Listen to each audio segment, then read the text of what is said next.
నమస్తే తెలుగు వన్ న్యూస్కి స్వాగతం. ఏబిఎన్ ఆంధ్రజ్యోతి సంస్థల ఎండి రాధాకృష్ణ వీకెండ్ కామెంట్ రెగ్యులర్గా ప్రతి శనివారం సాయంత్రం చూస్తూనే ఉంటాం. అదే మళ్ళీ ఆదివారం రోజున కొత్త పలుకు రూపంలో ఎడిషన్లో చూస్తూ ఉంటాం. ఈసారి కాస్త భిన్నంగా స్పందిస్తూ వచ్చారు ఆయన. తెలుగు తమ్ముళ్ళు అతిగా స్పందించి తెలుగుదేశం పార్టీని, ప్రభుత్వాన్ని దోషిగా నిలబెట్టే ప్రక్రియ ఒకటి కొనసాగుతోంది అనేటువంటిది ఆయన మొట్టమొదట లేవనెత్తిన కామెంట్. ప్రభుత్వాన్ని కాపాడాల్సింది పోయి, అంటే తెలుగుదేశం పార్టీ ప్రభుత్వాన్ని వాళ్ళ పార్టీ కార్యకర్తలే కాపాడాల్సింది పోయి దోషిగా నిలబెట్టే ప్రయత్నం జరుగుతోంది. మిగతా పార్టీలు అంటే ప్రత్యేకంగా వైసీపీ వాళ్ళ పార్టీని లేదా వాళ్ళ పార్టీ మీద ఈగ వాలితే వాళ్ళ పార్టీ కార్యకర్తలు, సోషల్ మీడియా కార్యకర్తలు ఊరుకుంటారా? కానీ వీళ్ళెందుకు ఇంత భిన్నంగా స్పందిస్తున్నారు? Telugu Desam party social media GV Reddy విషయంలో కానీ, పోసాని విషయంలో కానీ, వంశీ విషయంలో కానీ, ఇంకా కొంతమంది విషయంలో కానీ అరెస్టులు జరగడం లేదని కావచ్చు, జీవిరెడ్డి విషయంలో ప్రభుత్వం వ్యవహరించిన తీరు మీద కావచ్చు, ఎందుకు ఇట్లా స్పందిస్తున్నారు? ఇది కరెక్ట్ కాదు, ఇది తెలుగుదేశం పార్టీకి, రాష్ట్ర భవిష్యత్తుకి మంచిది కాదు అనేది ఆయన హేతువు. ఆర్కే ఈ విధంగా స్పందించడంలో నిజంగా విషయం అంటే తెలుగు తమ్ముళ్ళే అతి చేస్తున్నారు అనేది ఎంతవరకు కరెక్టు, దోషిగా నిలబెడుతున్నారు అనేది ఎంతవరకు కరెక్టు, అసలు వీళ్ళు అందరూ తెలుగు తమ్ముళ్ళేనా లేదా వీళ్ళలో ఇంకేమన్నా కొంతమంది చొరబడి ఇట్లా చేస్తున్నారనే ప్రశ్నలు కూడా ఉన్నాయి. దీంతో పాటు ఆయన గతంలో ఇదే వీకెండ్ కామెంట్లో చేసిన కొన్ని కామెంట్స్ కూడా ఉన్నాయి. ఆ కామెంట్కి ఈ కామెంట్కి కాస్త భిన్నంగా కనబడుతూ ఉంది. వడసమిల్లి శ్రీనివాసరావు గారు మనతో ప్రముఖ రాజకీయ సామాజిక విశ్లేషకులు ఉన్నారు. నమస్కారం వడసమిల్లి గారు. నమస్కారం అండి. మొదట ఈ కామెంట్స్ని మీరు ఎట్లా చూస్తున్నారు? అంటే మీకు ఏమవుద్దంటే అండి, రాధాకృష్ణ గారి కామెంట్స్కి ఒక క్రెడిబిలిటీ ఉంది. ఎలాగంటే ఆసక్తిగా ఎదురు చూస్తారు, ఈయన ఏం చెప్తాడు ఈ వారం అని. దాన్ని ఒకసారి మంచిగా తీసుకుంటారు, భలే చెప్పాడు బాబు అనుకుంటారు. ఒక్కొక్కసారి విమర్శిస్తే కొంచెం ఎవరికైనా బాధ ఉంటుంది కదా. ఇప్పుడు ఎవరికైనా దొబ్బులు పెడితే ఆ తల ఉంచుకునేలాగా తర్వాత లోపల బాధపడతారు కదా. అలాంటి అభిప్రాయాలు ఉంటాయి. కొన్నిసార్లు నేను విభేదించిన సందర్భాలు ఉన్నాయి ఎప్పుడప్పుడు. అంటే అప్పుడు మనం ఏదో రాస్తాం, మేము ఫేస్బుక్లో గట్రా రాసుకుంటాం. కానీ ఇక్కడ ఏం జరుగుతుందంటే అసలు సమస్యకు మూలం ఏంటనేటువంటిది శోధించాలి. ఒక మెకానిజం ఉండాలి దానికి, ఏ రాజకీయ పార్టీ కన్నా. ప్రస్తుతం తెలుగుదేశం పార్టీ అనేటువంటిది నిన్న మొన్న పెట్టిన పార్టీ కాదు. అవును. ఎందుకంటే 4.5 దశాబ్దాల చరిత్ర ఇంచుమించుగా ఆ పార్టీకి. చంద్రబాబు నాయుడు గారు అయితే ఆ ఇంచుమించుగా ఆ పార్టీ కన్నా సీనియర్, ఒక రకంగా 5 ఏళ్ళు రాజకీయాల్లో. అవును కదా. ఎమ్మెల్యేగా గెలిచింది 78లో. కాబట్టి చంద్రబాబు నాయుడు గారి దగ్గర నుంచి కానీ, తెలుగుదేశం పార్టీ దగ్గర నుంచి కానీ ఇటువంటి విషయాల్లో సలహా చెప్పించుకునే పరిస్థితి ఉండకూడదు. ఎందుకంటే అక్కడే ఒక మెకానిజం ఉండాలి, ఒక యంత్రాంగం. క్రైసిస్ మేనేజ్మెంటు, ట్రబుల్ షూటర్సు, ఏదన్నా ఇబ్బంది వచ్చినప్పుడు దాన్ని సరిచేసే విధానాలు ఇవన్నీ ఉంటాయి సాధారణంగా రాజకీయ పార్టీలు. అందులోనూ తెలుగుదేశం పార్టీలో చంద్రబాబు నాయుడు గారి నాయకత్వంలో చాలా మంచి పేరు ఉంది. ఇప్పుడు ఏదైనా ఒక సమస్య వస్తే దాన్ని జాగ్రత్తగా మొదట సస్టైన్ చేసి దాన్ని డైల్యూట్ చేసి నిదానంగా క్లియర్ చేస్తారు ఆ సమస్యని. అందుకనే ఆ పార్టీ ఎలాంటి సంక్షోభాలు వచ్చినా అందులోంచి అవలేలుగా బయటకు వచ్చింది. తెలుగుదేశం పార్టీకి వచ్చిన సంక్షోభాలు మామూలు సంక్షోభాలు కదా. ఇంకో రాజకీయ పార్టీ అయితే అడ్రస్ లేకుండా పోద్ది. మొదటి నుంచి పార్టీ ఆవిర్భావం దగ్గర నుంచి కూడా ఉంది. 84లో వచ్చింది, మళ్ళీ 89 ముందు ఏకంగా క్యాబినెట్ బర్తరఫ్ అయితే చాలామంది నాయకులు వదిలిపెట్టి వెళ్ళిపోయారు. మళ్ళీ 94లో ఘన విజయం సాధించింది, 95లో క్రైసిస్ వచ్చింది, మళ్ళీ 99 తర్వాత 2004 పార్టీ ఓడిపోయిన తర్వాత మళ్ళీ కుదుపు వచ్చింది. రాష్ట్ర విభజన ఉద్యమం తర్వాత రకరకాల సమస్యలు, మామూలు సమస్యలు ఎదుర్కోలేదు. 2014 ముందు ఎలక్షన్ ముందు ఒక రకమైన సమస్య, పరిపాలన ఉండే 14 నుంచి 19 వరకు కేంద్రంతో సఖ్యత లేకపోతే రకరకాల సమస్యలు. 19 నుంచి 24 అయితే పీక్స్. అంటే ఆ పార్టీ అప్పటి వరకు చూడని అన్నీ చూసేసింది. కాబట్టి ఆ పార్టీలో ఒక్కడై నడిపించాలా, ఒక 10 మంది కలిపి దీన్ని సాల్వ్ చేయాలనేటువంటి సమస్య, దానికి ఒక ప్రశ్న ఎదురైతే చంద్రబాబు నాయుడు గారు మొత్తం భారాన్ని తన నెత్తి మీద వేసుకోవడం కరెక్ట్ కాదు. ఇప్పుడు ఆయన లోకేష్ గారు అందొచ్చాడు కాబట్టి కొంత ఆయన షేర్ చేసుకుంటూ ఉంటాడు పార్టీగా. ఇప్పుడు ప్రతి పార్టీలు అంటే డెఫినెట్గా వ్యక్తి ఆధారంగా నడిస్తే వ్యక్తి సెంట్రిక్గా ఉంటాయి రాజకీయాలు. దాన్ని ఎవడ కాదనలేడు, కాదని చెప్తే కూడా పిచ్చుడి కింద చూస్తారు. అయితే ఇక్కడ ఏమవుతుందంటే అసలు కేడర్లో ఈ రకమైన అభిప్రాయాలు ఎందుకు వస్తున్నాయి? గతంలో ఎందుకు లేదంటే గతంలో సోషల్ మీడియా అంత విస్తృతంగా లేదు. ఒక 10 ఏళ్ల నుంచి సోషల్ మీడియా అనేటువంటిది ఒక ప్రభావవంతమైన మాధ్యమం. ఆ మాధ్యమంలో ఏమవుతుందంటే దాన్ని జగన్మోహన్ రెడ్డి చాలా విస్తృతంగా, విపరీతంగా వాడుకున్నాడు. దాంట్లో ఎలాంటి అభూత కల్పనలైనా పచ్చి అబద్ధాలను కూడా పదే పదే పదే చెప్పి కొంతమంది మైండ్ సెట్లు మార్చగలిగిన ప్రభావితం చేయగలిగారు డెఫినెట్గా. ఎందుకంటే అది నిజమా అబద్ధమా అని తెలుసుకునే లోపల లక్షలాది మంది మైండ్లోకి వెళ్ళిపోయి స్టిక్ అయిపోయి ఉంటుంది. ఇలాంటివన్నీ కొంచెం అది సోషల్ మీడియా ప్రభావం లేదు. సోషల్ మీడియాని ఇగ్నోర్ చేద్దాం అనుకుంటే అది కష్టం. ఎందుకంటే అంటే ఇన్ఫ్లుయెన్సర్స్ వాళ్ళు ఇవాళ పరిస్థితి ఏంటంటే యూట్యూబ్ చూడని వాళ్ళు లేరు. చేతిలో ఫోన్ ఉందంటే యూట్యూబ్ చూస్తున్నారు. ఖచ్చితంగా యాక్చువల్గా ప్రధాన మీడియా కంటే కూడా యూట్యూబ్ని ఎక్కువ చూస్తున్నారు. పొలిటికల్ న్యూస్ కావాలనుకున్నప్పుడు మీరు వద్దన్నా కానీ వచ్చి పడిపోతాయి. అవును కదా. మీకు నచ్చప్పుడు నేను సాక్షి చూడకూడదు, వినకూడదు అనుకుంటాను నేను. అయినా సరే నా మీద వచ్చి పడిపోతూ ఉంటుంది. అది ఎవరో ఏదో తమ్మునేలు పెడతాడు, ఏంట్రా అని చూస్తాం. అవునా కదా. అవును అవును. రకరకాలుగా ఇది తప్పదండి. దాన్ని మనకు అనుగుణంగా ఎలా వాడుకోవాలనేటువంటి దాని మీద వాళ్ళు కృషి చేయాలి.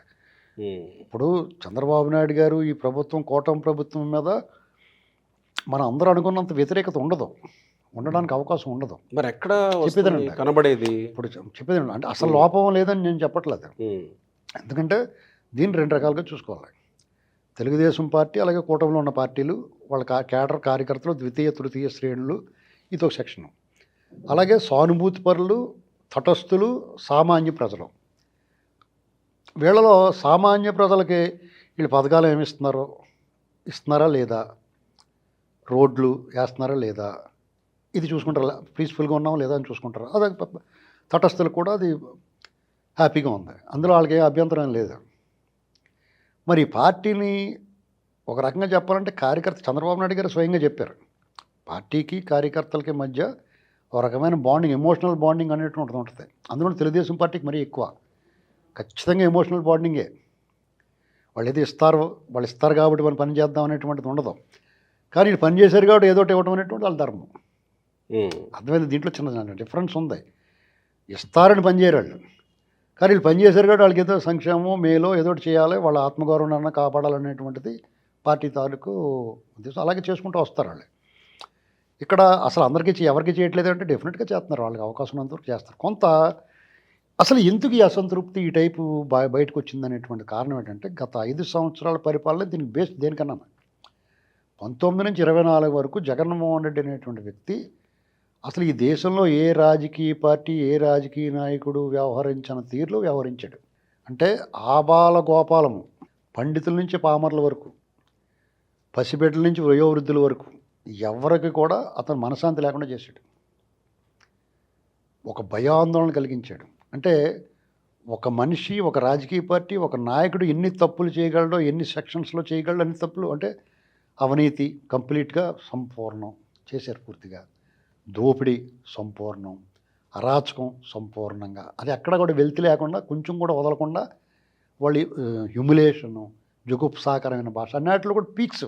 అంటే టాప్ 3లో వాళ్ళు 1లో ఉంటారు. ఇంక దాన్ని మించినోడు ఎవడు రాడు భవిష్యత్తులో కూడా, నెవర్ బిఫోర్ ఎవర్ ఆఫ్టర్, ఇంకెప్పుడు రాదు. ఆ టైప్ చేసేసిన తర్వాత అందరిలో కూడా ఒక రకమైన భయాందోళనలో, ఒక భీతావహ పరిస్థితులు నెలకొన్న పరిస్థితుల్లో ఈ పార్టీ మాకు వద్దురా బాబు అనుకున్నారు. చంద్రబాబు నాయుడు గారు వస్తారు, ఏం చేస్తారో, అభివృద్ధి చేస్తారా లేదా, ఇవన్నీ కూడా ఒక గెలుపుకి కారణాలే. కానీ అన్నిటికీ మంచి వీడు వద్దురా బాబు అనుకున్నదే మెయిన్ ప్రధానంగా వచ్చింది. కాబట్టి ఆ మూల నుంచి ఈ మూల వరకు తుడి సావతలు పరుస్తారు. ఇక ది డే బిగినింగ్ నుంచి ప్రమాణ స్వీకారం అయిన దగ్గర నుంచి యాస్పిరేషన్స్ మొదలవుతాయి. నీకు ఈసారి ఏమైందంటే వెరైటీ, నేను ఓటేసానండి నాకు ఎంత చేయరు అనేటువంటిది ఒక రకమైన అవేర్నెస్ లాంటిది వచ్చింది. ఎందుకంటే ఈ ప్రపంచాగ్నికి నేను కూడా సమితిని అవుతాను అన్నట్టుగా శ్రీశ్రీ గారి గీతంలాగా ప్రతి ఒక్కళ్ళు నేను కూడా కారణం కదా గెలుపుకి. మరి నిజమే కదా, ఎవరి కాళ్ళు గొంతెక్కిరి, ఎవరి స్థాయిలో వాళ్ళు లక్షలాది మంది పనిచేశారు. ఇప్పుడు మీకు చూడండి, ఎప్పుడూ చూడని కోళ్ళు ఇలా చూస్తున్నాడు అంటాడు ఇదే సినిమాలు. అలాగా ఎవరికాళ్ళు ఓటేసి వెళ్ళిపోయే వాళ్ళు కూడా అలాగే ఓటేసి వచ్చి వెళ్ళిపోలేదు, వాళ్ళు చేయగలిగిన పని చేశారు. రాజకీయాల్లో నాకు 78 నుంచి నాకు అవగాహన ఉంది. అంతకుముందు కూడా నేను 10 ఏళ్ల వయసులో కూడా నేను రాజకీయాల గురించి నాకు ఒక ఆసక్తి, అవగాహన కొంచెం ఉంది.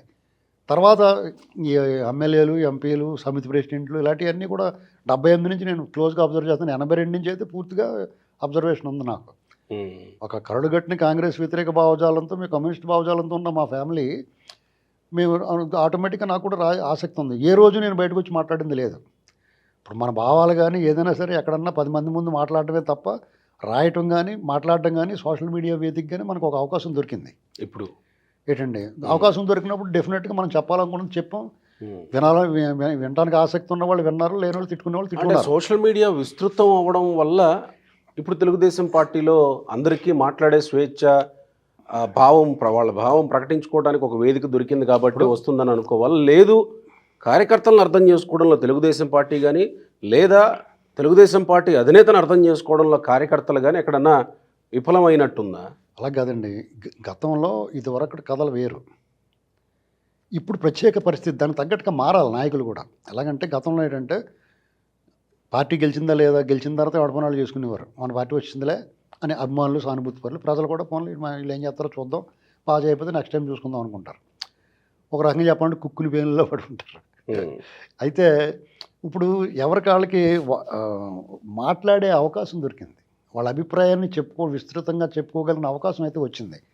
దీన్ని కూడా పరిగణనలో తీసుకోవాలి. అలా ఎందుకు ఇలా జరుగుతుంది?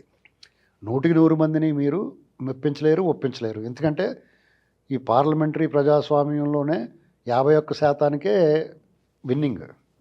51% అభిప్రాయమే, మిగతా 49% ఏం అరిచికి పిల్లి మొగ్గలేసినా కానీ వాళ్ళు పట్టించుకోరు. అవును కదా. కాబట్టి మన మెజారిటీ అభిప్రాయాన్ని గౌరవించాలి. అయితే సోషల్ మీడియాలో ఉన్న వాళ్ళే మొత్తం ప్రజల, అది కూడా కాదు. కానీ ఇన్ఫ్లుయెన్సర్స్, వాళ్ళ అభిప్రాయం వాడు ఒక్కడే కానీ ఆడి స్థాయికి తగ్గట్టుగా 10 మందినా, 100 మందినా, 1000 మందినా, 10,000 మందినా, 1,00,000 మందినా ప్రభావితం చేయగలిగే శక్తి సామర్థ్యాలు ఉంటాయి. వాళ్ళ భాషను బట్టి కానీ, వాళ్ళ ఐడియాలజీని బట్టి కానీ, వాళ్ళకున్న గుడ్ విల్ని బట్టి కానీ ప్రభావవంతంగా అవుద్ది. అంటే ప్రభుత్వమే అర్థం చేసుకోవట్లేదు అనేది మాటల్లో స్ఫురిస్తుంది. అంటే ఆ ప్రభుత్వం కూడా దీన్ని ఏం చేయాలంటే పరిగణలో తీసుకోవాలి. అర్థం చేసుకుని వాళ్ళు చెప్పినట్టు అలా చేయమని గంగిరెద్దులో తల ఒప్పమని కాదు, వాళ్ళు దాన్ని తీసుకుని ఇంతకు ఇలా జరుగుతుంది అనేటువంటిది ఒకసారి అవగాహన చేసుకోవాలి.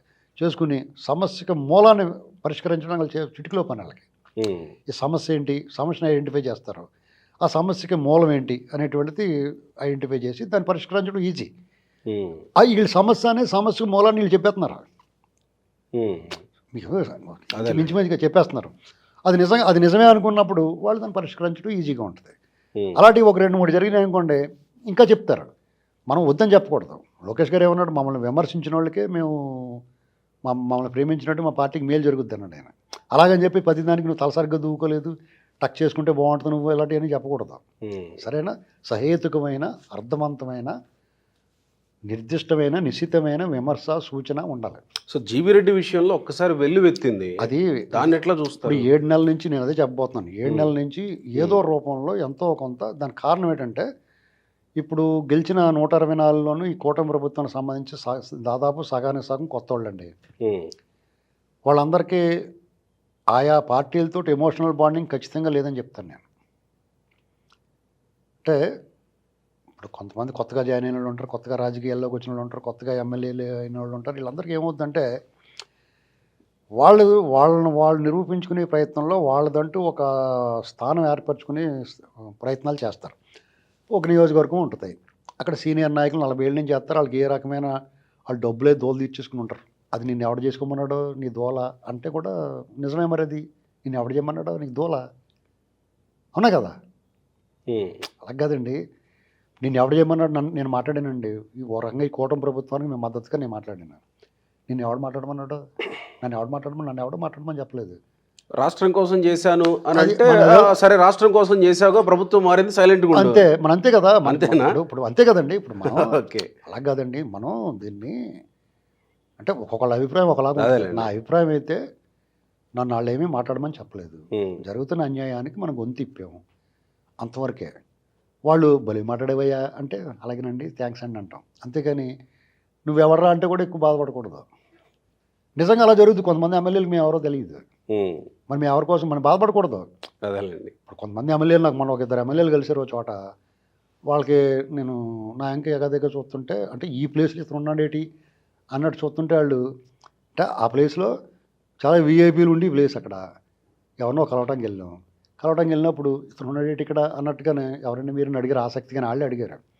నేను పలానా అంటే ఒక ఆయన బాగా స్పందించాడు, ఇంకొక ఆయన ఇప్పుడే కలవడం అలాగని చెప్పి నా ముఖం మీద తలుపులే లేదు, వాళ్ళు బాగానే మాట్లాడారు. వాళ్ళు నేను తెలియలేదంటే మేము 4 ఏళ్ల పాటు గొంతుకు కోసిన మేకలాగానే మాట్లాడాం కదా. అంటే వాళ్ళకి కనీసం మేము ఎవరో కూడా ఐడెంటిఫై చేయలేదంటే మనం మామూలుగా ఏమనుకుంటారో వీళ్ళ పార్టీ కోసం వీళ్ళ అధికారంలో రావడం కోసం మనం ఇంతలా మాట్లాడాం కదా, కనీసం వాళ్ళు కూడా గుర్తుపెట్టుకోలేదు ఏట్రా అని మనం బాధపడితే దానికి అర్థం ఉంటుంది, అర్థం ఉంది, బాధపడవచ్చు. కానీ వాళ్ళకి అది ప్రాధాన్యత కాదు. వాళ్ళు ఎంతసేపు వాళ్ళు ఓటేసి కూడా ఎవడో వార్డు మెంబర్ ఎవడో వాళ్ళనే చూసుకుంటారు. ఆ పలానా కూడా ఎవడో మర్చిపోకుండా చేపలు అమ్మే వాళ్ళ దగ్గర నుంచి మొదలు పెడితే టాప్ బట్టల వస్త్ర దుకాణాల వరకు కూడా పేర్లతో సహా గుర్తుపెట్టుకుని చేస్తారు. వాళ్ళకి ఇమీడియట్గా ఓటేసి వాళ్ళు కదా. దానికి మేము బాధపడకూడదు. కానీ మమ్మల్ని పబ్లిక్ రిసీవ్ చేసుకుంటున్నారు కదా, ఎక్కడికి వెళ్ళినా మీరు భలే మాట్లాడారని మీరు నాకు చెప్తున్నారు కదా, అదే మేము తృప్తిపడాలంటే అంతకని ఎక్కువ ఆశించకూడదు. వాళ్ళు ఏదైనా అలా దారిని పోతున్నప్పుడు కేక్ ముక్కు పెడితే బలి పెట్టారు అనుకున్నట్టు వాళ్ళు ఏదైనా చేశారు అనుకోండి, బలి చేశారు అనుకోవాలి, అంతే నా అభిప్రాయం. అది మిగతా వాళ్ళు దీన్ని విభేదించవచ్చు. అయితే ఇక్కడ ఆ అసంతృప్తి ఉంది, దాన్ని మాకు చెప్తున్నారు. మాకు రకరకాల కారణాలు నాకు కానీ రాజేష్ గారికి కానీ అంకమరావుకి కానీ మా అందరికీ ఫోన్లు వస్తూ ఉంటాయి. ఈ రాష్ట్రంలో నలుమూలల నుంచి ఫోన్లు వస్తూ ఉంటాయి. ఆ ఫోన్లు వచ్చినప్పుడు వాళ్ళ సమస్యలు చెప్తారు. ఇలా జరిగిందండి, ఈ ఎమ్మెల్యే ఆ పాత వైసీపీ వాళ్ళే పెట్టుకున్నాడు, వాళ్ళకే పదవులు ఇస్తున్నారు, వాళ్ళకే ఆ కాంట్రాక్ట్లో రోడ్డు పనులన్నీ వాళ్ళకే ఇస్తున్నారు, ఇంకా మారలేదండి, మేము ఇంత పని చేసాం, మమ్మల్ని అలా కనీసం పట్టించుకోవట్లేదు, కనీసం తిరుపతి టికెట్ అదే లెటర్ ఇవ్వమంటే ఇవ్వట్లేదంటే తిరుపతి లెటర్ ఎంతమందికి ఇవ్వగలుగుతాడు, అది అర్థం చేసుకోవచ్చు. ఇలాగ మేము కొంతమంది కన్విన్స్ చేయగలుగుతున్నాం, కొంతమంది చిరాకు పడుతున్నాం, కొంతమంది తిడుతున్నాం కూడా. మేము ఒక రకంగా మాకేం సంబంధాలు, పాపం వాళ్ళని దూషిస్తున్నాం, ఒక రకంగా దూషించడం అంటే కఠినంగా మాట్లాడుతున్నాం, ఏ తప్పలా మాట్లాడకండి అని చెప్పేసి రకరకాల. ఇందులో అది అసంతృప్తి పేరుకుంటుంది. దాన్ని మనం అది ఎందుకు వచ్చిందనేటువంటిది అది అలాగే వస్తుంది. ఎందుకంటే ఎవరి కాళ్ళు ఇన్వాల్వ్ అయిపోయి, ఎందుకంటే చావో రేవో అన్నట్టు యుద్ధం చేశారు వాళ్ళు. యుద్ధానంతరం యుద్ధం అయిపోయిన తర్వాత శాంతి, యుద్ధానికి మధ్యన శాంతి ఉంటుంది కదా, అలాగే వీళ్ళు కంప్లీట్ శాంతి వీళ్ళు ఏమనుకుంటారు, ఒక దాడి జరిగిన తర్వాత ప్రతి దాడి కావాలని కోరుకుంటాడు ఎవడన్నాను. సినిమాలో కూడా అంతే కదా, వెళ్ళలో చీరని కొట్టే అయిన తర్వాత లాస్ట్లో వచ్చి నేను కొట్టేస్తాడే మా వాడు అనుకుని చూస్తాం సినిమా చివరి వరకుని. లాస్ట్లో హీరో లేకుండా దేవుడి పాటలు పెట్టేశారు అనుకో సినిమాలో, ఏమవుద్దా సినిమా, అలాగైంది ఇక్కడ ఇప్పుడు. కానీ వాళ్ళు ఏం వదలలేదు, ఒక్కొక్కటి చేసుకుంటూ వస్తున్నారు. వీళ్ళ ఉద్దేశం ఏంటి, కూటమి ప్రభుత్వం ఒకవేళ ఎవరి మీదన్నా కేసులు నమోదు చేయాలని అరాచకానికి, అవినీతికి, వాళ్ళ దుర్మార్గానికి, జుగుప్సాకరమైన భాషకి వాళ్ళకి శిక్ష పడాలని ప్రజలు కోరుకుంటున్నారు, వాళ్ళు కోరుకుంటున్నారు. అయితే వాళ్ళే సరైన విధంగా ఎక్కడా కూడా బయటికి వెళ్లకుండా ఒకసారి అరెస్ట్ అయితే పర్ఫెక్ట్గా వాళ్ళని బిగించాలనేటువంటిది. ఇప్పుడు గతంలో జగన్మోహన్ రెడ్డి చేసినప్పుడు ఏమైంది, కోర్టుకు వెళ్తే సేవాట్లు వేసి కోడకుర్చీలు వేయించేవారు, అవునా కదా. అలాగ జరగకూడదు, పర్ఫెక్ట్గా చేయాలనుకుంటున్నారు. ఆ క్రమంలో కొన్ని చేపలు మట్టగడిసల్లో జారిపోతూ ఉంటాయి. దానికి కూడా విపరీతంగా అర్థాలు తీయకూడదు. ఇప్పుడు మనకేమవుతుందంటే అసహనం అనేటువంటి దాన్ని రకరకాల ఆలోచనలు ప్రేరేపిస్తుంది, ప్రతిదాన్ని అనుమానించేలా చూస్తుంది. ఇప్పుడు లోకేష్ గారు ఉన్నాడు, ఆయన మీద భయంకరమైన బండలు వేసేస్తున్నారు, చాలా తప్పది. ఏంటంటే అవినీతి పెరిగిపోయింది, ఎప్పుడు చూడనంత అవినీతి జరుగుతూ ఉంది. దీని అంతర్గత కారణం లోకేష్ అని చాలా దారుణమైన ట్రోలింగ్ చేస్తున్నారు. అంతర్గత సమాజం ఇది నేను బయట మాట్లాడకూడదు, కానీ తప్పనిసరి పరిస్థితులు జనాలు తెలియాలి అవన్నీ అబద్ధాలే. నేను ప్రత్యక్షంగా ఇంత మాట్లాడాను, నేను ఇలా వస్తుంది చూసుకున్నాను. ఆ విషయంలో చాలా రాంగ్ అండి అది. ఎందుకంటే వాళ్ళకి ఏంటి అవసరం, ఎందుకు చేస్తారు అలాగా, దానికి కారణాలు కూడా చెప్తున్నారు. మెగావాడికి ఇచ్చారు, మెగావాడు కాకపోతే గిగావాడికి ఎవరికి ఇస్తారు, ఇక్కడ నువ్వు చెయ్యి, నీకు ఇస్తాను చెయ్యి నువ్వు. అతను చంద్రబాబు నాయుడు గారికి మరి పట్టిసీమ కట్టింది అతనే కదా, తర్వాత పోలవరానికి అతను ఇప్పించాడు, ఇప్పుడు మళ్ళీ వీళ్ళు ఇస్తారు. ఎవరి కోసం ఇస్తారు, వేరే దారే లేదు. ఆ షిరిడి సాయి గురించి ప్రధానంగా ఈ రెండాట్ల గురించి మాట్లాడుతున్నారు. ఇంకా గౌన్ వెంకటరెడ్డి మళ్ళీ పెద్దిరెడ్డికి ఇచ్చారు. ఇవన్నీ కూడా పెద్దిరెడ్డిలాంటి పెద్ద సొరసేపను పట్టుకోవాలంటే మామూలు నైలాన్ వాళ్ళని పనిచేయదు, దానికి ఇనప వాళ్ళు వేయాలి. ఆ ఇనప వాళ్ళు వేయాలంటే టైం పడుతుంది దానికి కొంచెం. ఇప్పుడు మరీ మనం కూడా ప్రభుత్వం మీద ఒత్తిడి పెట్టకూడదండి, ఈ రకమైన డిస్టర్బెన్స్ చేయకూడదు. చంద్రబాబు నాయుడు గారిని ఆయన దారికి, ఆయన ఆలోచనకి ఆయన విడిచిపెట్టాలి. అంటే మీరు చెప్తున్నట్టు ఆ అసంతృప్తి పేరుకొని ఒకసారి బ్లాస్ట్ అయింది. జీవిరెడ్డి విషయంలో బ్లాస్ట్ అయింది అనుకో. జీవిరెడ్డి అనేటువంటి కుర్రోడు డెఫినెట్గా నిజాయితీ పరుడు, అతనికి ఒక కమిట్మెంట్ ఉన్నవాడు. At the same time Chandrababu Naidu గారు కూడా అతని మీద విపరీతమైన వాత్సల్యం ఉంది. అతను మొదట విడత పదవి రాలేదని అతను బహిరంగంగా మాట్లాడినప్పుడు దాన్నేమి సీరియస్గా తీసుకోలేదు. మళ్ళీ పిలిచి నువ్వు కుర్రోడు నీకు ఆవేశం ఉంటుందా జాతక చేసుకో అని చెప్పి మంచి పోస్ట్ ఇచ్చారు. దాన్ని అతను ఒక చిన్న మిస్టేక్ ఏంటంటే పబ్లిక్గా ప్రెస్ మీట్ పెట్టడం అనేటువంటి 100% రాంగ్. అదే చంద్రబాబు నాయుడు గారు చెప్పి తర్వాత చేసుకుంటే అది వేరే కథ ఉండేది. అతను కొంచెం ఆవేశపరుడు, డెఫినెట్గా జరగట్లేదు ఐఏఎస్లు ఇలా సార్ని ఇలాగ మా తప్పుదారి పట్టిస్తున్నారని ఒక ఆక్రోశం ఉంటుంది. మీరని నేను అదే రకంగా ఫీల్ అవుతాం. కాబట్టి ఇది ఎవరిది తప్పు ఎవరిది ఒప్పు అని నిందించడం కంటే అక్కడ జరిగింది ఒక దురదృష్టకరమైన ఘటన. ఒక మిస్టేక్ జరుగుద్ది. అది ఆ సిచ్యువేషను డెఫినెట్గా అధిష్టానానికి ఆగ్రహం అవుతుంది. ఎందుకంటే ఒక పక్కన గవర్నర్ ప్రసంగం, బడ్జెట్ రూపకల్పన ముందు, ఎమ్మెల్సీ ఎన్నికల ముందు ఉండగా ఈ రకమైన డిస్టర్బెన్స్ చేయనటువంటి డెఫినెట్గా కోపం వద్ద ఎవరికైనా. ఇతను కూడా టైమింగ్ అది దాంట్లో ఇతని ఇంటెన్సిటీని, ఇతని తాలూకు నిబద్ధతని అనుమానం వచ్చేలాగా ఉంది అది. కానీ నిజంగా ఆ ఉద్దేశం అతనికి ఉండదు. నాకు తెలిసి పర్సనల్గా చాలా నాకు మంచి మిత్రుడు ఆయన. అతనిలో అలాంటి దుర్గుణాలు లేవు. అతను ఏదో చేయాలన్న తపన. అతను అలాగా దాన్ని వదిలేయటం వల్ల నష్టం ఏంటంటే కనీసం పార్టీ సానుభూతి పరులకి వాళ్ళకి కొంతమందికి క్వాలిఫికేషన్ ఉన్న వాళ్ళు కొంతమంది ఉద్యోగాలు ఇచ్చే అవకాశం కోల్పోయారు. అది ఆయన భవిష్యత్తుకి నష్టం. కొంచెం ఓపిక పట్టి ఉంటే చాలా మంచి స్థాయిలోకి వెళ్ళేవాడు ఈ పార్టీలో. ఎందుకంటే తెలుగుదేశం పార్టీలో డెఫినెట్గా యువకులకి ఇలాంటి బాగా చదువుకున్న వాడికి కొంచెం కమిట్మెంట్ ఉన్న వాళ్ళకి పెద్దపేట గబగబా ఈ పేట తీసారా పెద్ద గుచ్చేసి అంటారు వాళ్ళు. ఇక్కడ అంటే ఆంధ్రప్రదేశ్లో కులాల దీన్ని విడదీసి రాజకీయాలతో చూడలేం. కానీ జీవీ రెడ్డి కమ్యూనిటీ తెలుసు. ఒక రకంగా తెలుగుదేశం పార్టీని ఓన్ చేసుకున్న కమ్యూనిటీ, తెలుగుదేశం పార్టీ కోసం అతి ఎక్కువగా కష్టపడిన కమ్యూనిటీ తెలుసు. ఆ తెలుగుదేశం పార్టీ కోసం అతి ఎక్కువగా కష్టపడిన కమ్యూనిటీయే జీవీ రెడ్డి కోసం కొట్లాడింది. అదే మరి ఇప్పుడు మీకు జీవీ రెడ్డిని ఇప్పుడు ఇక్కడ వల్లభనేని వంశీ, జీవీ రెడ్డి ఇష్యూలు ఇంచుమించుగా సిమిలర్గా ఒకే టైంలో జరిగినాయి. వల్లభనేని వంశీని అరెస్ట్ చేస్తే వీళ్ళందరూ చెప్పుకున్న సోకాల్డ్ కమ్యూనిటీ వల్లభనేని వంశీని అరెస్ట్ చేస్తే సంబరాలు చేసుకున్నారు. జీవీ రెడ్డి గారి పట్ల అందరూ కూడా ఆవేదన వ్యక్తం చేశారు, ఆగ్రహాన్ని కూడా వ్యక్తం చేశారు. దీన్ని బట్టి ఈసారి కమ్యూనిటీ గురించి అవాకులు చవాకులు పేరు వాళ్ళు పైన కింద మూసుకుంటే మంచిది. ఆ విషయంలో నేను ఒక కమ్మ సామాజిక వర్గ వ్యక్తిగా చెప్తున్నాను నేను. ఏంటంటే ఇంకోటి ఏంటంటే ఇంకా ఆ ఎపిసోడ్ అయిపోయింది. ఇప్పుడు ఈ అసంతృప్తిని అడ్రస్ చేయడానికి చంద్రబాబు నాయుడు గారు, లోకేష్ గారు కూడా ఇద్దరు రకరకాల సందర్భాల్లో స్పందించారు. ఎమ్మెల్యేలు వాళ్ళందరికీ హితవు చెప్పారు, మీరు కలుసుకోండి అని చెప్పి. అది మాటల వరకు కాకుండా చేతల వరకు వస్తే ఇక్కడ ఎమ్మెల్యేల మీద, ఎంపీల మీద, ప్రజాప్రతినిధుల మీద ఒక బాధ్యత ఉందండి. రేపొద్దున్న పార్టీ మళ్ళీ అధికారంలో రావాలన్నా, ప్రభుత్వం చేసే మంచి పనులు ప్రజల్లో చేరువవ్వాలన్నా లోకల్గా ఉన్న ఎమ్మెల్యే వాళ్ళ కార్యకర్తలతో సఖ్యతగా ఉండాలి. ఆ కార్యకర్తలు పనిచేసినోడు ఎవడో అతనికి తెలుసు కదా, ఎదురుకుండా కనపడతారు కదా. వాళ్ళు కొంచెం ఇప్పుడు ఆ గ్రామాలు ఉన్నాయి, ఒక గ్రామంలో ఒకడు ఉంటాడు, వాడు వార్డు మెంబర్ అవ్వాలని జీవితాశయం. నువ్వు ఎమ్మెల్యే ఎలాగ అవ్వాలని ఎలాగుందో లైఫ్లో అతనికి వార్డు మెంబర్ అవ్వాలి, లేకపోతే ప్రెసిడెంట్ అవ్వాలి, లేదా సొసైటీ ప్రెసిడెంట్ అవ్వాలి, లేకపోతే గ్రామాధ్యక్షుడు అవ్వాలి పార్టీలో. ఆ చిన్న చిన్న కోరికలు అయ్యి అది అందరూ ఇద్దరు ముగ్గురు ఉన్నారనుకోండి, ఆ ఇద్దరు ముగ్గురిని కూర్చోబెట్టి ఈసారి ఇతను ఉంటాడు, మళ్ళీసారి ఒక రెండేళ్ళు పొందిన నువ్వు ఉన్నది. కానీ సర్దా అంతసేపు అనేది ఒక గంటలు తేలిపోద్ది ఇదంతా. అది చంద్రబాబు నాయుడు గారు ఎమ్మెల్యేలతో మాట్లాడుతున్నప్పుడు ఈ నామినేటెడ్ పోస్టులు రాబోతా ఉన్నాయి, మీ చుట్టూ తిరిగే వాళ్ళనే కాకుండా పనిచేసే వాళ్ళని గుర్తుపెట్టుకొని చాలా సింపుల్ పని అండి అది. ఆ చేత ఏమవుతుందంటే పార్టీ పట్ల వరే మనం పని చేసాం, మన పార్టీ గుర్తింపించింది, ఆ సాటిస్ఫాక్షన్ వాళ్ళని ఏం పెట్టక్కర్లేదు.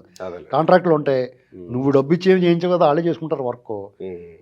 గతంలో బిల్లులు ఉన్నాయి, 19 ముందు బిల్లులన్నీ ఆపేసాడు జగన్మోహన్ రెడ్డి. ఇప్పుడు ఆ వైసీపీ వాళ్ళు చేసిన బిల్లులు కొన్నాళ్ళు ఆపేవారికి వెళ్ళి సంతోషపడతారు కదా, వీళ్ళ బిల్లు రిలీజ్ చేయాలి కదా ఫస్ట్ని. అలా కొంతమంది అధికారులు కొంత తప్పుడు పనులు చేస్తారు, ఎవరో ఒకరు ఇన్ఫ్లుయెన్స్ చేసి వస్తారు. వాళ్ళు కూడా ఇళ్లలో ఎవరో ఒకరు చెప్తేనే చేస్తారు, చెప్పకుండా చేయరు. అలాంటి పనులు చేయకూడదు. వైసీపీ వాళ్ళు దారిచ్చి అందరికీ తెలిసి ఇలాగ మాంసం తింటున్నామని ఎముకలు మెళ్ళ కట్టుకోకూడదు కదా. అలాంటి పనులు చేయాలి కొన్ని. ఆయన బహిరంగంగానే అన్నారుగా, వైసీపీకి చేస్తే పాముకు పాలు పోసినట్టు. అవును, నేను అన్నాడండి. కొంతమంది చేస్తున్నారు కదా, కొన్ని ఏరియాలో చేస్తున్నారు. ఇప్పుడు చాలా చోట్ల ఇదే కంప్లైంట్ వస్తుంది. ఏమన్నా ఉందో పాతోడు వాళ్ళే చేస్తున్నారు పెత్తనం, మామే చేస్తున్నారు పెత్తనం, మా తలకి పెట్టుకోవాలి తెలియట్లేదు అంటున్నారు. లేదా టపాలమని పార్టీ మారిపోయి వచ్చేసి పెత్తనం చేస్తున్నారు. వాళ్ళకి ఇప్పుడు ఒంగోలులో జరుగుతున్న రభస అదే. ఇప్పుడు మీరు వాళ్ళు ఏం చేయాలంటే, అలాంటి మార్పు వచ్చినప్పుడు వాళ్ళు ఏం చెప్పాలంటే, ఒకవేళ ఇప్పుడు చేర్చుకున్న వాడికి ఎంతో వర్క్ చేస్తేనే వెనకాల నుంచి చేర్చుకుంటారు. ఆ చేర్చుకున్న వాడికి ఏం చెప్పాలంటే, నీ స్థానం నీదేరా, మన ఇంట్లోకి వెళ్ళి వెండిపడిలో తింది కానీ నువ్వు మాత్రం రోడ్డు మీద గడ్డ మాసిపోయినట్టు చేతులు కట్టి నిలబడని చెప్పాలి. ఇది తెలివైన రాజకీయ నాయకుల లక్షణం. అల్టిమేట్ బెనిఫిట్ చేయాలనుకున్నప్పుడు నువ్వు చేయొచ్చు తెర వెనక నుంచి కూడా, అంతేగాని ప్రజలందరికీ తెలిసిలా చేస్తే నీకు ఎన్నాళ్ళు పనిచేసినట్టు ఏమైపోతాడు? అసలు ఆలోచనే ఉండకూడదు నీకు పనిచేసినట్టు. ఇది కూడా ఒక అసంతృప్తి ఉంది, డెఫినెట్గా ఉంటుంది. ఇలాంటివన్నీ పేరుకుని ఒకేసారి బ్లాస్ట్ అయింది అంతే. ఒక జీవీ రెడ్డి వెనకాలే నిలబడలేదు వీళ్ళంతా. అర్థమైందా మీకు? జీవీ రెడ్డి గారికి ఈ ఇష్యూ ఒక పాత్రలో మీరు నీళ్లు పోసుకుంటా పోతే ఆఖరి చెంపు పోసిన తర్వాత పొల్లిపోద్ది కదా. అలాగా ఇది ఇక్కడ మెయిన్ అందరికీ వచ్చింది ఏంటంటే, నువ్వు 400 మందిని 300 మందిని అతను తీసాడు, వాళ్ళు ఇంకా తీయకుండా వాళ్ళకి మళ్ళీ ఈ నెల కూడా జీతాలు ఇస్తున్నారు అనేటువంటిది ఒళ్ళు మండిపోయింది వీళ్ళందరికీ. ఇన్ని సంకల్లాగి మేము ఇలాంటి చేస్తే మాకేంటే ఒక రకంగా అందరికీ వాళ్ళ భావ వ్యక్తీకరణ స్వేచ్ఛ వేదిక ఉంది, దాన్ని అర్థం చేసుకోవడంలో ప్రభుత్వం కొంత వెనకబడింది. ఇప్పుడు చంద్రబాబు నాయుడు గారికి వాళ్ళ టీంకి పెద్ద కష్టం కాదండి. ఇమీడియట్గా దాని సమస్యని సాల్వ్ చేసేస్తారు, ఇవన్నీ ప్రజలందరినీ మెప్పించేలా చేస్తారు వాళ్ళు. అది పెద్ద సమస్య కాదు. ఒక డ్యామేజ్ జరిగింది, డ్యామేజ్ కంట్రోల్ అప్పుడే రెడీ అయిపోయింది, ఆల్రెడీ మొదలెట్టారు. నేను కూడా జీవీ గారితో మాట్లాడాను. అయితే అతను సిన్సియర్, ఆ విషయంలో మనం తప్పట్లేం. అలాగే ప్రభుత్వంలో కూడా చంద్రబాబు గారు కూడా అతని మీద ఏం కోపం లేదు, ఈయనకి కూడా ఆయన మీద కోపం. ఒక దురదృష్టకరమైన ఘటన అది, అంతే. మొత్తం అంతా సెట్ అయిపోద్ది. ఆవేశం కొంచెం కుర్రాడు కాబట్టి రాజకీయాలు ఉన్నప్పుడు కొద్దిగా సహనం ఉండాలి డెఫినెట్గా. ఇప్పుడు ఒక మంత్రి ఉంటాడండి, మంత్రి మాట కూడా కలెక్టర్ వినడం. కలెక్టర్ వింటలేదని రాజీనామా చేస్తారా? అవును కదా. కాబట్టి అది కొంచెం ఉండాలి. ఇక్కడ ఆర్కే ఇప్పుడు రాసింది ఒక ఇక ఆర్కే గారి విషయం అని మనం ఇవన్నీ మాట్లాడుకున్నాం. ఆర్కే గారి విషయంలో ఇప్పుడు ఏముంటుందంటే, నిజంగానే ఆయన కొన్ని కొండ బద్దలు కొట్టినట్టు చెప్తాడండి ఆయన. అది మనకు ఒకసారి రుచించదు. ఆ వారానికే 15 రోజుల క్రితం మీరు ఓవర్ యాక్షన్ చేస్తున్నారు తమ్ముళ్ళు అని చెప్పాడు. ఎగ్జాక్ట్లీ అదే నా ప్రశ్న అడగబోతున్నా. ఇప్పుడు చంద్రబాబు నాయుడునే కదా ఓ ప్రసంగాలు గంటలు సమీక్షలు పెట్టేసి ఆ ఏఎస్ఎల్ ఇబ్బంది పెడుతున్నావు, ఏ 2047 అంటున్నావు అని చెప్పి ఆయనే కదా అన్నారు. ఇప్పుడు చంద్రబాబు నాయుడు గారి క్యారెక్టర్ని దిగజార్చింది కూడా ఒకసారి ఆయనే. దిగజార్చడం అంటే ఇదే మాట్లాడడం, ఇనుము నానబెడతాడు, సాగదీస్తారని కదా అన్నారు. ఇలాంటివన్నీ ఆయనే చెప్పాడు మనకు. అసలు లేకపోతే మనకేం తెలుసు, ఈయన దగ్గర నుండి చూసేయడం అనుకుంటాం కదా మనం. ఇలాంటివన్నీ నాటుకుపోతాయి.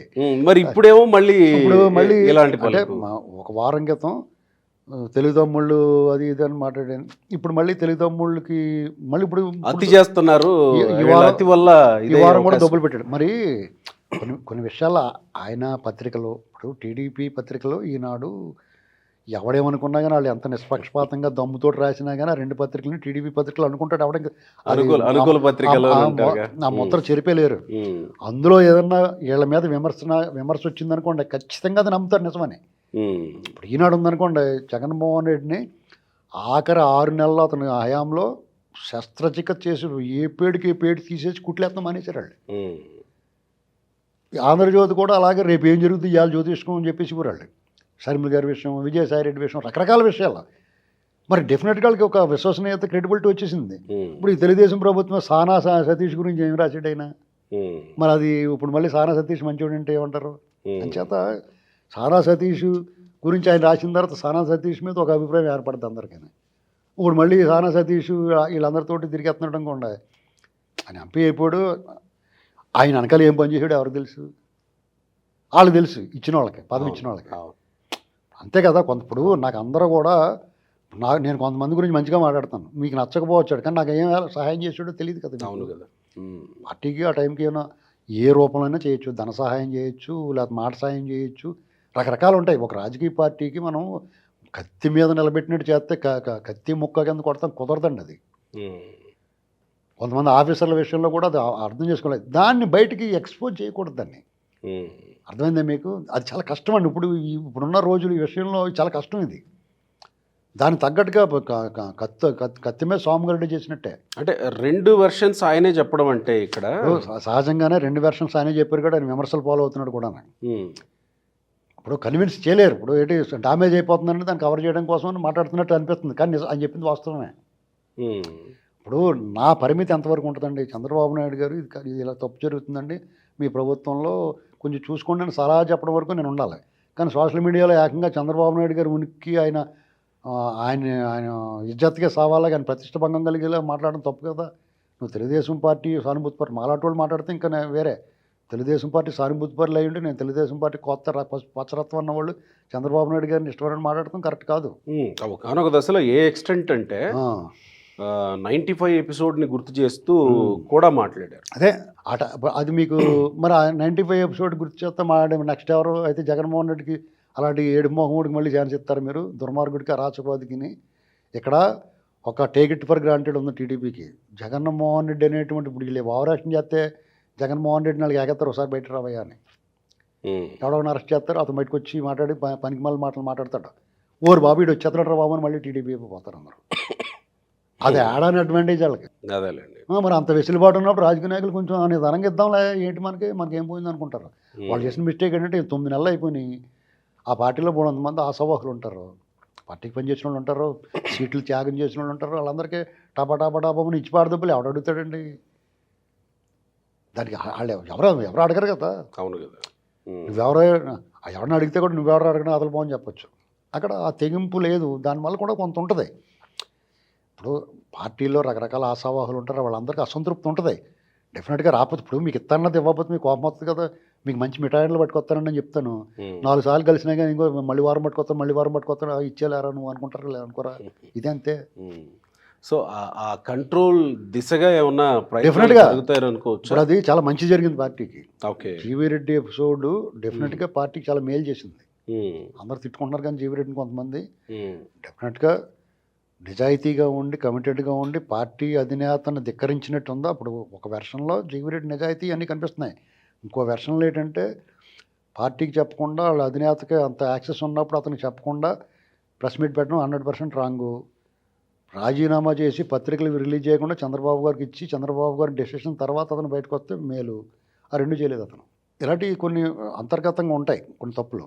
అలాగని చెప్పేసి పార్టీ కూడా ఏం చేయాలంటే ఇటువంటి కుర్రోడిని వదులుకోకూడదు. అది ఎస్సెట్. దానికి కొంచెం అక్కడ ఆ కమ్యూనికేషన్ లోపం, సమన్వయ లోపం ఏర్పడింది. ఇదివరకు ట్రబుల్ షూటర్స్ ఉండేవారు పార్టీలో, మేము గమనించాం కదా. ఒకప్పుడు ఒక 5-6 ఉండేవారు, చాలా ఇన్ఫ్లుయెన్సర్స్. ఏదైనా సమస్య వస్తే అక్కడ కూర్చొని వాళ్ళు సాల్వ్ చేసి దాన్ని ఆ సమస్యని డైల్యూట్ చేసేవారు, తర్వాత పరిష్కారం చేసేవారు. ఇప్పుడు ఆ యంత్రాంగం కొరబడిందేమో అనిపిస్తుంది. ఆ యంత్రాంగం ఇప్పుడు అది ఉంటే ఇలాంటి సమస్యలు రావు. ఈ సమస్య తలెత్తిన వెంటనే తక్కువ వాళ్ళు ఎంటర్ అవుతారు, దాన్ని సాల్వ్ చేస్తారు. ఇప్పుడు ఏదైనా ఉందంటే చంద్రబాబు గారి దగ్గరికి లేకపోతే లోకేష్ గారి దగ్గరికి ఎవరైనా వెళ్తారు, చెప్పి వాళ్ళు ఉంటారు. కొంతమందికి ఆ యాక్సెస్ ఉంటుంది. ఆ యాక్సెస్ ఉన్నవాళ్ళు ఏం చేస్తారు, మాకు ఏదైనా చేసి పెట్టండి, మాకు ఈ కాంట్రాక్ట్ ఇవ్వండి అని అడుగుతారు తప్ప పాపం వీడు కష్టపడ్డాడని వీడికి ఏదైనా చేసి పెట్టండి అడిగి కూడా లేడు. ఆ విషయంలో నేను ఒక్కడనే, అతను బాగా కష్టపడ్డాను, అతనికి ఏదైనా చేద్దామని చెప్తాను తింగిరోళ్ళగా. ఇప్పుడు కూడా పొద్దున్న మినిస్టర్ గారి దగ్గరికి వెళ్తే అదే మాట చెప్పొచ్చింది. నా గురించి ఏం అడగలేదు నేను.